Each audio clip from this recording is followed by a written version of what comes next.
All right, guys, so we are recording this episode on July 3rd, and hopefully I'll get all the editing done and get it out there in time for July 4th so you can listen to what very well might be the only 4th of July themed horror thriller movie that I can think of anyway.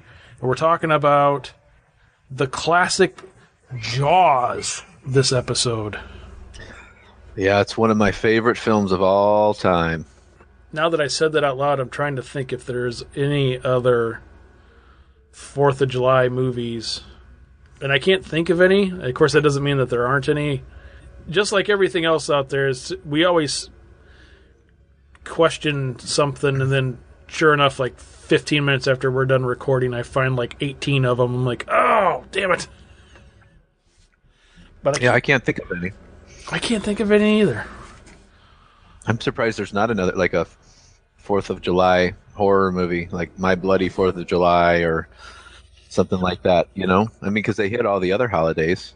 There's got to be something back in the slasher craze of the 80s. My Bloody 4th of July. Yeah, there's got to be something out there. You know, I guess the closest thing we got is Jaws. Like when we did way back in the day, that first couple of episodes we did, and even if you might not even remember this, but probably like the first or second episode, we were talking about there needs to be more Thanksgiving themed movies, and we were talking about how having a pilgrim themed Thanksgiving movie. Yeah, I remember that. So there you go, folks. You can take that idea too and make there you go. My Bloody 4th of July. Perfect. Well, and until then, we're just going to have to stick with Jaws, which is based off of Peter Benchley's 1974 novel, which I have the pleasure of reading, or I had read, which is a pretty decent book. The movie's I think is superior to the book. Have you ever gotten a chance to read the book? No, I don't think I was trying to think of that the other day, and I don't think I really did. You know, I owned the book. The first time I bought the book, I was 5 years old. I was at Wisconsin Dells, and like previously, we always go back to my mom telling me about some horror movie. Well, she was the one who introduced me to Jaws. And I remember her telling me about it, like, once, like, I think it was on TV or something, and I remember catching a few things here and there. Like, the one scene that really I remembered as a kid was the scene where they catch the tiger shark, the wrong shark, and they got it on the hook, and they're opening its mouth. I remember that, and then, but I hadn't seen the whole film, and then she was telling me about it, and I was just I remember I was like, totally obsessed with sharks as a kid. And then we were on a vacation at Wisconsin Dells, and we were at like an ice cream shop, I think, and they sold like used books there too, like on the shelf. And then I was like looking at them all, and then lo and behold, they had a copy of Jaws, and it was really beat up. I remember like the cover was all, there are all those spider web type creaks and cracks all over it. And but it's still, I could, it had that picture, that iconic picture of the shark, coming up towards the girl swimming. And so she bought me the book, and I was just absolutely obsessed with that cover. And I remember trying to read the book as the years went on, but I just couldn't because I was too young, and it's just, I can't read that type of, doesn't make sense. But I did eventually read it as an adult. I don't think I have ever read it. It's one of those things where I've probably meant to have read it a couple of times and just never have. There's a whole story going on where Hooper, the Richard Dreyfuss character, he's having an affair with the chief's wife. And so there's this whole like backstory about that, which was really I don't know. It's kind of boring, actually. When they wrote the screenplay, like I think it was Spielberg or the producers or somebody who were like, we don't want that in it. It doesn't add to the story. And then the way they kill the shark was different too, which was kind of interesting. Instead of, the oxygen tank and the explosion, which was actually Spielberg's idea, they it ends up dying because of all the barrels they attach to it. Yeah, so they did that, and then also the scene where the little boy gets eaten on the beach. Like the shark kind of gets like, I think it was like 5 or 6 people during that part. Like it's like grabbing people and pulling them under. So that was like a little bit bloodier in the book, but other than that, it's pretty much the same. I think, if I remember correctly, other than those changes. I mean, there's obviously it flows a little differently, but yeah, the movie is by far the superior of the two. I saw an interview or something, some clip somewhere about something with Jaws, and they were talking about the guy that wrote it, whatever his name was again. Peter Benchley. And he was like on set, I guess, for a lot of the filming or something. And they were talking about the ending, you know, how Steven Spielberg wanted it to be this way. And at first, I guess, during the filming of the movie, he was like, that's not how it's supposed to be. But then they were saying in that little blurb that I was watching that after the finished product come out, then he was like, oh, nope, you're right. That ending's better. That's cool. Yeah, I think I heard that too. But yeah, he's actually in the movie. Did you catch that? Yeah, I think that's what they were saying. That he's like one of the reporters or something on the beach or something. Yes. The one thing with Jaws, before we really even get into the actual movie itself, is I remember this movie from when I was a little kid, and I don't know if it was something that was on TV. I think it was at one point when I was fairly young, because I do remember like seeing at least parts of it on TV when I was a little kid. Because I don't really remember the movie, but I remember being freaked out of water. You know, like natural water for the longest time. Oh yeah. And I'm pretty sure it was because of this movie when I was a little kid. The one thing that I always seem to notice with Jaws is, you know, it is an old movie. You know, came out in 1975. So that's 42 years ago now. But it always seems like with Jaws, when you're watching any of the stuff online, or you're doing some digging on it and doing some research on it or whatever, just looking up stuff on it, the Jaws is one of those movies that there always seems to be a lot of stories out there about it that you're not necessarily sure if they're true or not. And I don't know if it's because it was so long ago, or if it's just one of those things where it kind of is almost like has these urban legends about it.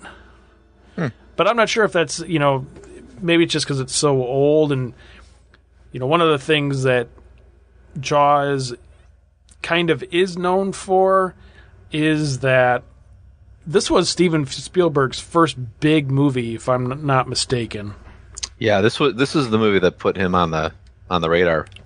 And it went way over budget, and it did go like way over schedule. I mean, those things are obviously true, but it's always one of these things when you're watching these interviews with stuff and people are kind of like, it always seems like stuff just gets exaggerated to some degree with some of the stuff. And then one of the things that I do know that happened, with this movie, and I don't think it would have mattered if it was Steven Spielberg or if it was anybody else, but a good chunk of the movie, half of the movie, is on the water. And one of the things that they wanted to do on the water is make it seem that those guys on the Orca were alone on the water. So they were talking about how if there was any other like boat in the foreground or anything, that basically they had to stop shooting for like 2 hours to get the right shots and stuff. And from the sounds of it, I guess they were pretty much right off of the shore, off of Martha's Vineyard. But of course they didn't want to make it, they couldn't have the island right in the background because, then, that kind of takes a little bit out of the movie when you're just like, well, the shore's right there. go inland. What the hell are you doing? Right. Yeah, it's it had a lot of trouble with the production. Mainly, one of the big things if you read about the behind the scenes and all that, or the making of, is the mechanical shark malfunctioned quite a bit. And I guess originally they had planned on showing the shark a lot more, but because it, like with the salt water, it just destroyed the mechanics of the shark, and it was just brutal on it. So they used Spielberg's idea was, well, since we can't show it that much, let's just kind of imply when it's there. And so they, and it actually, that's one of those things where they say it's like one of the things that really helped the movie was that they couldn't show it because it made it scarier, because people didn't get to see it until probably like 3/4 of the way into the film, that you kind of get an idea of what it looks like. And then the theme song, obviously, that really, helped to kind of show you where the shark was. And one thing too that was, I think, recently came out. There's some photos of a scene that was shot that ended up not making it into the film, which was an alternate version of Alex Kittner's death, the little boy. In the theatrical release of this film, the final shot was, you see the shark come up underneath the boy, or from the shark's point of view, and then they show kind of like something that you don't really know what's happening, but there's like something looks like the boy is being turned over on the raft, and then like you see a fin or something kind of flip over too, and then you see the boy like kind of screaming and blood kind of pouring everywhere, and then he's pulled under. Well, there was another shot of the shark where it was like the shark comes out of the water, its actual nose and mouth you can see, and it was supposed to clamp down onto a dummy of the little boy on a raft. And there's a couple of shots of that now online, which look horrific. Like if you see that picture, it's just like, oh my gosh, that's scary. But I think that was actually filmed after the movie was already, it's like a second take or whatever, and then they must have, I guess the theory is that it must have been too graphic or horrific, and they decided to keep it out. But yeah, that's a pretty scary shot. I always wonder too, like back in 75, because oddly enough, Jaws is one of those movies, like another Spielberg type movie, Poltergeist, which only has a PG rating, which is, when you think about it, you're like, well, that's weird.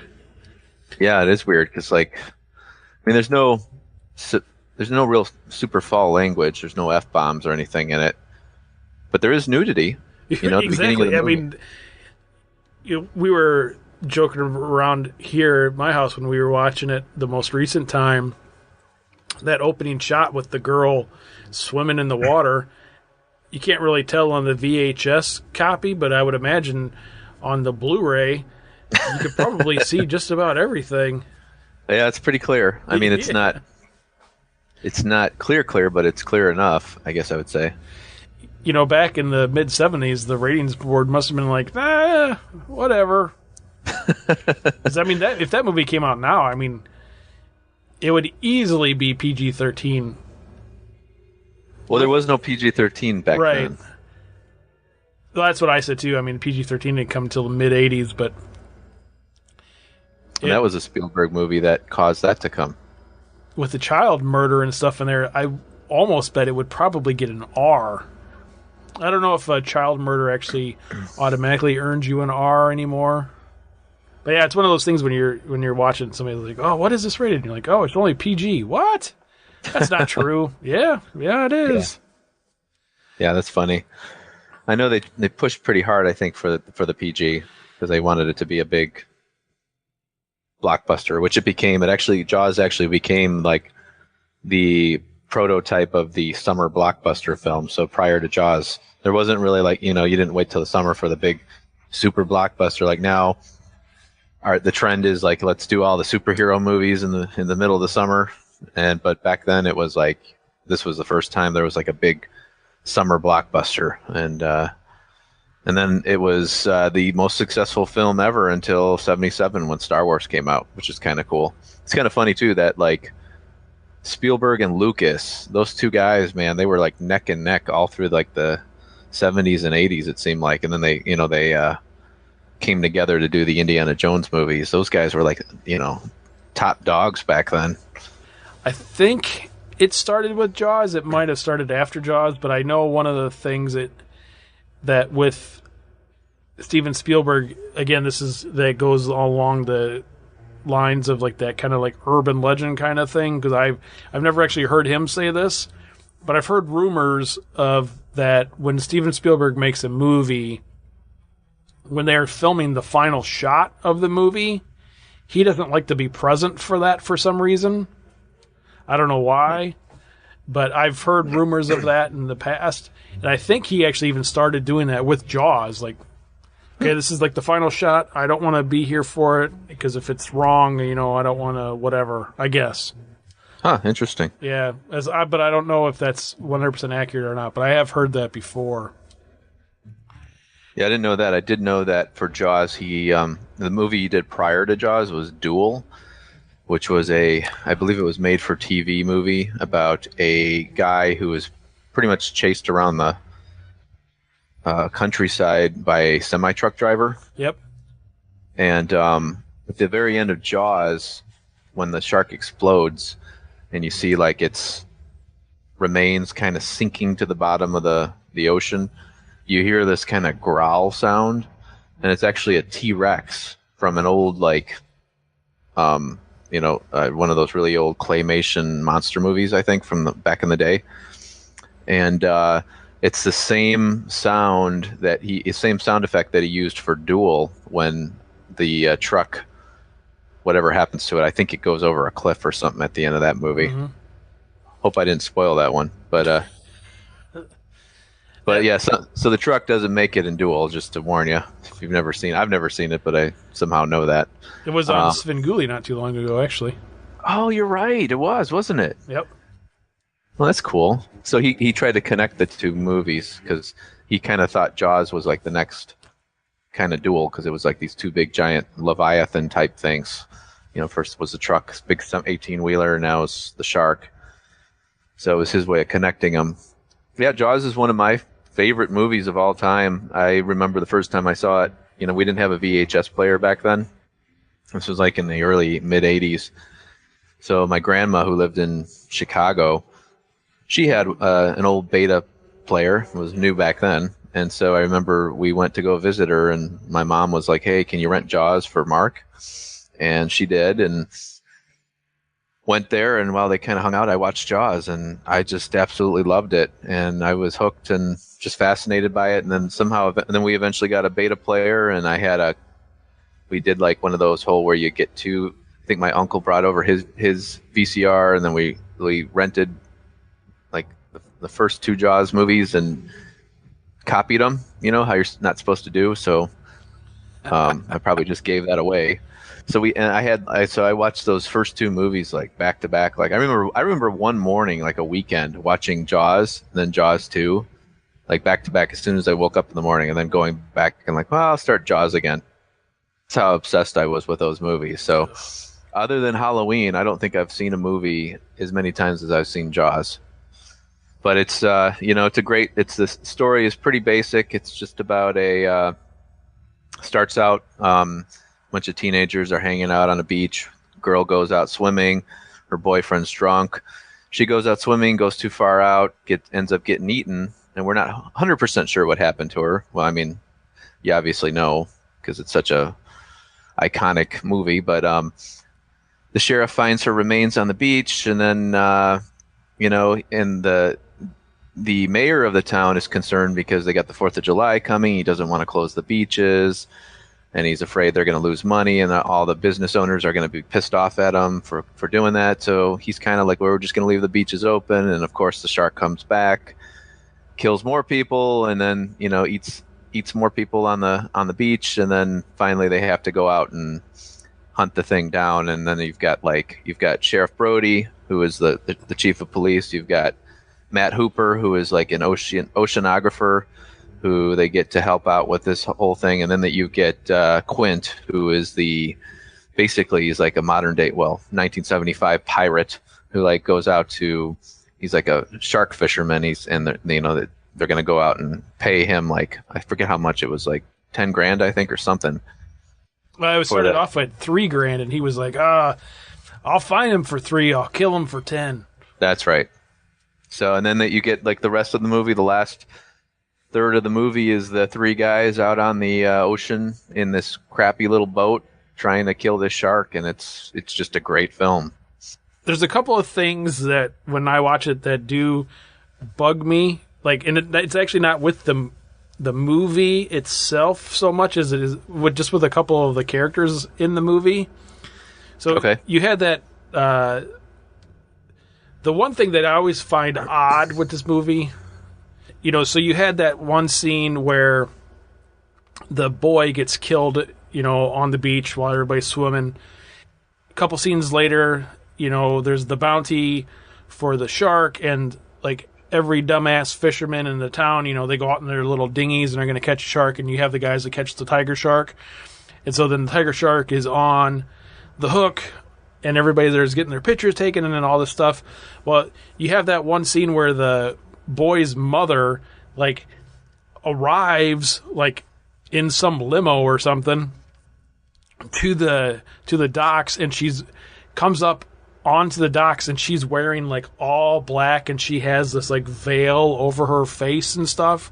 And she gets into it with Brody a little bit and slaps him and stuff. And it's like, why didn't you close the beaches if you knew this was happening? Blah, blah, blah. Mm-hmm. But every time I watch it, I'm like, why is she wearing all black and a veil? Did she just come from the funeral? You don't just mourn in that. I mean, maybe you do, I guess. But every time I'm just like, that's kind of weird. That was the impression I got, that she probably had come back, left the funeral or something. Probably just got done burying him, or it just seemed odd. It was, yeah. That's a pretty powerful scene, though. But the only other thing, and it kind of intertwines with that, is the only thing that really bugs me with that is there is a scene later in the movie where the mayor is kind of like, oh my God, I should have done it. I should have closed the beach. I don't, and like having that little bit of a breakdown. But, yeah. Oh, in the hospital? Yeah, but earlier in the movie, like when that mom is on the beach and slaps Brody and stuff and is like, why didn't you close the beach? At least if it would have been me, I'd have been like, because that dumbass over there told me not to do it. Yeah. Yeah, he takes all the heat from that mom and ends up drinking a bottle of wine. Yeah, in one glass, yep. Yeah. Yeah, that's a pretty intense scene. Yeah, there's a lot of pretty dramatic scenes like that. Then there's a scene right after that where at the dinner table where Hooper comes and visits Brody and kind of you get an idea what he's about, and that he wants to go cut the shark open and find out what else it's been eating. And it's funny because like I've seen this movie millions of times, and then it took a while before it registered to me that he really is serious. Like I don't know why it took so long, but like they're gonna go, basically his thing is like the shark's digestive system is really slow, so whatever's in there is gonna like still be there.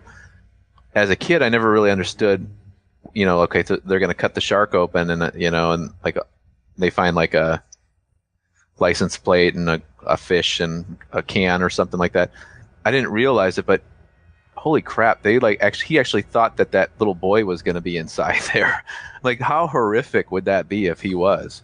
It's like, but yeah, it's a great movie. And one thing too, I do, although this movie does kind of is very mainstream, I do consider this a horror movie. We were talking about this here when we were watching it, because I think the whole family ended up watching it the other night. Oh, cool. But I was kind of comparing it a little bit to almost Alien in a way. What I mean by that is, because when we were watching it, somebody said something like, well, is this technically a horror movie? And I said, I don't think it's technically listed as a horror movie. I think if you look anywhere, it's probably listed like as a thriller. Mm-hmm. or even a drama. Because Well, it used to be in the horror section of the video store. If that's any piece of information, that's where you would find it. But it is very, I mean, when you watch it, compared to at least modern horror anyway, when I say modern horror, I'm talking anything after, essentially like 78 and beyond. Because it is very slow moving. If you take it into consideration of the timing of when this came out, minus Texas Chainsaw Massacre, but The Exorcist came out a year before this did, and that movie, when we did that episode, we talked about how that movie is pretty much boring, But I mean, when you're watching this one too, I could see where some people would find this boring. I mean, there is a lot of like character development in the first, 3/4 of the movie.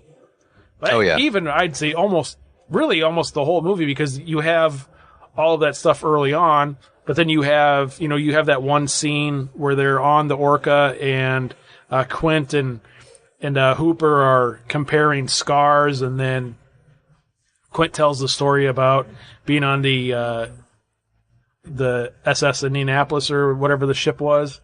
So he tells this kind of story, and you kind of feel like, oh, that makes sense. But anyway, I was telling my wife that it being in the mid 70s and they were going to make this shark movie, and you have all these people that are going like, yeah, we're going to do this, and then they get out there and they have no idea how to do what they're going to do because it was the first time ever doing it, which happens pretty much every movie. It seems like anytime you hear anything about anything that happens in a movie, like, well, it was brand new to the movie industry, so we had no idea what we were doing. But because of that, it almost turns this into kind of almost like a ghost story, really, because you don't really know what's going on, and you don't know even though it's a shark, you're not really seeing the shark, and you're not really, until it gets to the end of the movie, and then it kind of turns more from a ghost story to almost a monster movie, really. Yeah, it does. They really keep the shark kind of hidden from you. I think the first time you see it is in the estuary scene where the guy on the little boat is with the Boy Scouts, and he gets tipped over, and then you see the shark kind of come at him sideways underneath the water, and then like it raises its nose up and bites his leg off. And that's like the first time you get an idea how big this thing is. And then after that, it pops up more often, like obviously when the three guys are out on the hunt. But I actually really like the design of the shark, which they named him Bruce. I think Spielberg named him that. I don't know why, but I always thought that the way they did it was really cool. Like, it's got a specific look, like it's the Jaws shark when you see it. And it's not, I mean, they show like there's a few shots in this movie where you see a real great white shark, and then you've got the mechanical shark, and you can tell the difference pretty well. But that the design they came up with, I thought, was pretty cool. When you see the finished product, and then you see like pictures of that mechanical shark during the production, and you're like, what? How come it looks so much better in the film? Yeah. I don't. Maybe it's because it was wet. I guess I don't know, but it's just some of those scenes. Because in the movie you're like, that's a big ass shark. But when you see like some of the stills and stuff of the mechanical shark, you're like, oh, that thing's not scary at all. Yeah, it's pretty, and it's if you look at it, you can tell it's not I mean, I probably back then nobody would have even considered it fake, but like nowadays you could see kind of a difference of like how you could see that it moves and doesn't quite capture a real shark the way it would in real life, but like for a movie it's great. And I personally think that the mechanical shark in Jaws is like 1 billion times better than some of the other stuff I've seen in later shark movies. Like one movie that comes to mind instantly is Deep Blue Sea, where they used computer generated sharks, and to me, even though they move more like a real shark, it's like, oh, there's the cartoon shark. I don't know, like something about even this one being as clunky as it is, it still is scarier. Like I'd be far scarier to see that than the cartoon sharks that they used in later movies. Even like in The Shallows, we talked about that one. I think we do the Shallows episode. Not technically, but we kind of did, yeah. Oh, we 'cause I think talked about it. yeah. Okay, but yeah, and that's another reason. Like with this new movie that's getting a lot of buzz right now. What is it? 47 meters down? Is that what it's called? Or Yep. that movie with the shark movie that's kind of blowing up right now. I'm hesitant to see it. Like I've never seen a shark movie that I've liked since Jaws. I've seen all the crappy ones from the 70s and 80s that copied it, and I've seen all the crappy ones from the 90s and beyond that tried to bring it back. And I think the scariest one for me was Open Water, but at the same time, like I mean, that's not my kind of film, I guess. So it was creepy and it had a cool concept, but it was sort of more like a Blair Witch type movie where you don't see much and you don't know what's going on and that kind of thing. So I guess you could call that a shark movie to some degree. But the movie that I am kind of interested in, I don't know if we talked about this yet, but it had been in the works for a long, long time. It's based off of a novel. It's called Meg, M-E-G, based on the novel Meg, and it's about the megalodon shark, which is this supposed prehistoric shark that's like, I don't know, like 3 or 4 times as big as the biggest great white. I'm kind of interested in seeing what they do with that, because I remember them talking about this movie back in the 90s, and they never got it going, but then it's going to be released next year. That almost sounds like something you'd see on the Sci-Fi Channel. Well, that's what scares me. I'm hoping it's not. I hope they do it right, because it's supposed to. And it's the thing that I'm kind of concerned about is I think they're going more the action angle than the horror, because it's going to star Jason Statham. See, I'm out.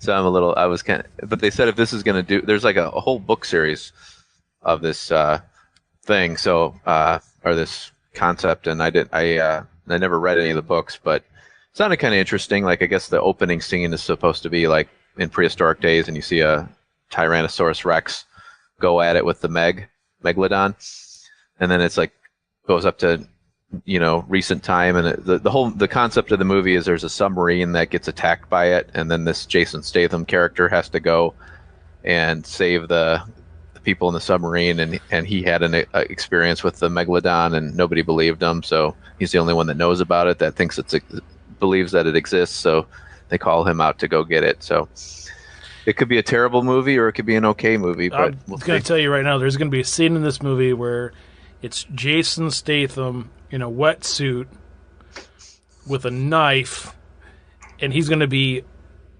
underwater, like kickboxing this megalodon. Yeah. He's going to somehow stab him. Right. But yeah, like in terms of shark movies go, Jaws is it. That's it for me. There's no other one that even comes close. For a guilty pleasure, I'll say Piranha, is a fun killer fish movie. But in terms of I've never seen a good shark movie outside of Jaws, and I just don't think it can be done. I don't even think this movie could ever be really remade. And I know there was talk a few years ago about remaking it, but there's just no way. I don't think you can capture this again. It's just it's too. Be like trying to remake Star Wars. You couldn't do that. Nobody could remake Star Wars. You couldn't. It's been done. It's over, and I don't even think they could do a sequel to this movie anymore. Yeah, that's what I was going to say. I mean, this is a Universal movie, so it's not a Disney property at all. But it wouldn't surprise me that, with the recent success of essentially relaunching Star Wars, and then if they're going to actually relaunch Indiana Jones, it wouldn't surprise me that if Universal wouldn't be kind of like, maybe we can do another Jaws movie. But like you said, not have it be a remake, but have it be like a reboot almost, another sequel. Kind of like what they did with, Jurassic Park a couple of years ago. I mean, the first Jurassic Park is pretty good. And then the latest one, the Jurassic World, that's actually pretty good, a movie. I mean, for what it is. So it wouldn't surprise me, especially with like what we were talking about the last episode with, Universal's kind of betting all of their, they're putting everything on the upcoming Dark Universe movies, and honestly, I don't see that taking off, but... Yeah, I think Jaws is, maybe they can come up with something to do with this, but I don't see them really achieving much success. Yeah, I don't think it'd nearly be as good as the original, because I'd almost guarantee you, even if they did reboot it, it wouldn't have the story that the original one had, the depth of the story that the original one had, the characters and all this, the character development stuff. If they were to do another Jaws movie, it would be like, oh, hey, there's a giant great white shark, and it ate everybody. And then we blew it up. Right. Yeah, I enjoyed some of the sequels. I thought Jaws 2 was pretty good. Jaws 3 I saw in the theater in 3D when I was a little kid, and that one's like a really stupid movie, but it's fun. And Jaws 4 is terrible. You got to stay away from that one, Jaws the Revenge. Yeah, I have that on VHS. I don't think I've ever seen it though. Oh, you don't want to see that movie. It's all about it's the shark is somehow smart enough to follow the Brody family and wants its revenge, but which makes no sense obviously because the shark died. So how would the shark want revenge if it was? It's just horrible. But yeah, and that's how bad it is. Jaws 2 actually is pretty decent. Jaws 2 is in my book is kind of like Halloween 2. It's the whole thing where the original is like a masterpiece, and then like if you want more of that, then go watch Jaws 2, where it's like it's good. It's a good movie, but it's nowhere near as good as the first one, and it's very much the same as the first one. It's like they shot it at the same location. They got as many of the same actors back to do it. And I mean, it's like, so like, just like Halloween, it was like, they got all the actors back and actresses and they shot it at the same area. And they really, it's the same thing, kind of like it's like one of those movies where if you really love the first one, yeah, you'll like the second one too, probably because you like the first one. But standalone movie, it's like kind of like a not as good version of the first one. And there's actually a pretty interesting. Did you ever hear did you ever see Jaws 2? Let me ask you that. Oh, a long time ago. Okay. Well, let me ask you this then. This will be interesting to see what you have to say about this. There is a scene in this movie where, basically the film is about these teenagers that go out on these like sailboats. And they're all like out on the ocean, and then the shark comes and attacks them all, and then they're all kind of stranded there. Like so, instead of the end of the first Jaws, where it's the three guys in the boat hunting the shark, the end of this movie is all these teenagers trapped in the ocean on these sailboats. And there's a scene where one of the sailboats is tipped over, and this little boy, the Sean character from the first one, he's older now, one of Brody's kids.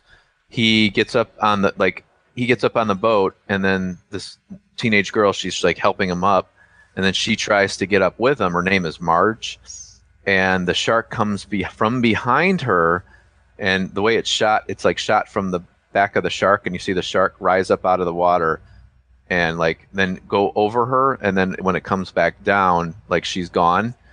So it kind of totally engulfs her and takes her down, and like the little boy's like watching that happen the whole time. But it's only shot from like the angle of from the back of the shark.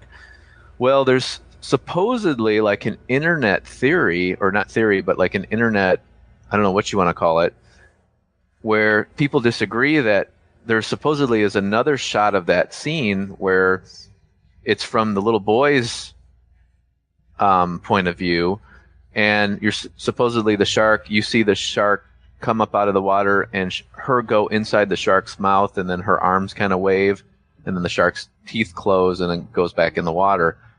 but there's no proof that it was ever shot that way. Even the actress who played Marge says it wasn't shot that way, and but people recall specifically that scene being shot that way and seeing it. So it's kind of an interesting. I don't know if it's a play on the mind or what, but that's the what do you call that? The theory or whatever. I can't think of the name of it right now. Where you swear something is one way, but it never was that way. Yeah, I don't know what that's called, but yeah. But the weird part is there's a lot of people who believe that. Well, that's what that is. Let me hold on. There's like arguments and fights and stuff over this. And too bad the Internet Movie Database took down their message forums. They don't have a message board anymore. But there was a huge battle going on about that. And apparently most people who saw that say they saw it when it was broadcast on network television. Now the version I saw on network television did not have that, because I had that version on taped on VHS, and that was not part of it. But if you're interested, yeah, Google Jaws 2, the death of Marge, and then you'll see all kinds of information about that. People fighting about it.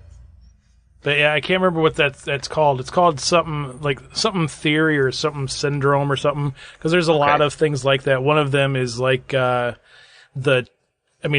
us around where me and you live at, we don't really have Chick-fil-A's until. Is there one anywhere remotely by you? There's one in Madison now, but there's one, I believe, in Racine. I could be wrong. But for some of the people where, more south, where Chick-fil-A's have been for a long time, there was supposedly, there was always this thing where Chick-fil-A used some special thing in their advertising or something, or the logo was backwards or something, but it never really was. The other thing is, another big one is actually Interview with a Vampire. A lot of people claim, that the book and the movie originally were called Interview with the Vampire, because you don't hear that a lot of times. And there's a bunch of them out there too. I can't remember. It's isn't there one about the Bearstein Bears or something too? Yep. Okay. Yep. Interesting. Okay. But yeah, kind of falls into that same line. Yeah. A bizarre theory that there's an alternate thing going on or something. Yeah. I think I just heard about that, about the Bearstein Bears. The spelling of it was different or something. Right. Yeah. Yeah. So that kind of sounds like what this kind of falls in line with too. Yeah. There's a whole bunch of people who believe that they saw that version of it, but there's no deleted scene of it. There's no recollection of it from the actress who played that in that scene, and so it's just there's no proof of it, but according to these people's minds, that it did happen. Yeah. And they all the weird part is they all agree how it happened. Yep. They all share oh yeah, it's you see her wave her arms inside the shark's mouth as the teeth close, and it's that's really strange, but very interesting. And I was looking all over to find if if it did exist, and I can't find anything. So it's not. There's no proof of it, no pictures, which was kind of cool when that picture of the shark attacking the Kittner boy came up recently, that alternate take, because it made me think. I wonder if if this is popping up, maybe that Marge death will somehow pop up. I was thinking the same thing. It'd end up being a Friday the 13th Part 3, and how there was, a long time ago, there was always rumors that there was an alternate ending to that movie, and then, now that the internet and everything else is out there, then all of a sudden there's all these stills that come out that, yep, Jason actually did decapitate her. Cool. Yeah. But supposedly there's no actual video footage of it, but it's just stills. Right. But yeah, I don't think there's any video of it. I've seen the stills, but yeah, I don't think they actually have it. That would be cool. That would be cool. I'd like them to put that back in there. It'd be kind of neat to see that version. But then they'd have to go back to the original makeup, because that makeup that they had for Jason Unmasked, he had that kind of demon look, because that was before they decided to go with the hockey mask over it, and then they switched it around and gave him that more mongoloid, deformed look. So it would alter the timeline or whatever, or consistency. Yeah, well, Friday the 13th was never consistent, so. That's true. All right, guys, I think that's going to wrap it up for our Jaws thing. I think it's safe to say that the both of us give this one a pretty big thumbs up. Oh, by far, yeah. This is high on the charts for me. If I was to do like my top 10, maybe even top 5 or 6 horror movies, I'd have to put this probably up there with it. I thought maybe you were going to say your top 10 4th of July horror movies. Well, this is my number 1 top horror movie for the 4th of July. Doesn't beat that, except for My Bloody 4th of July, which we'll have to check that one out.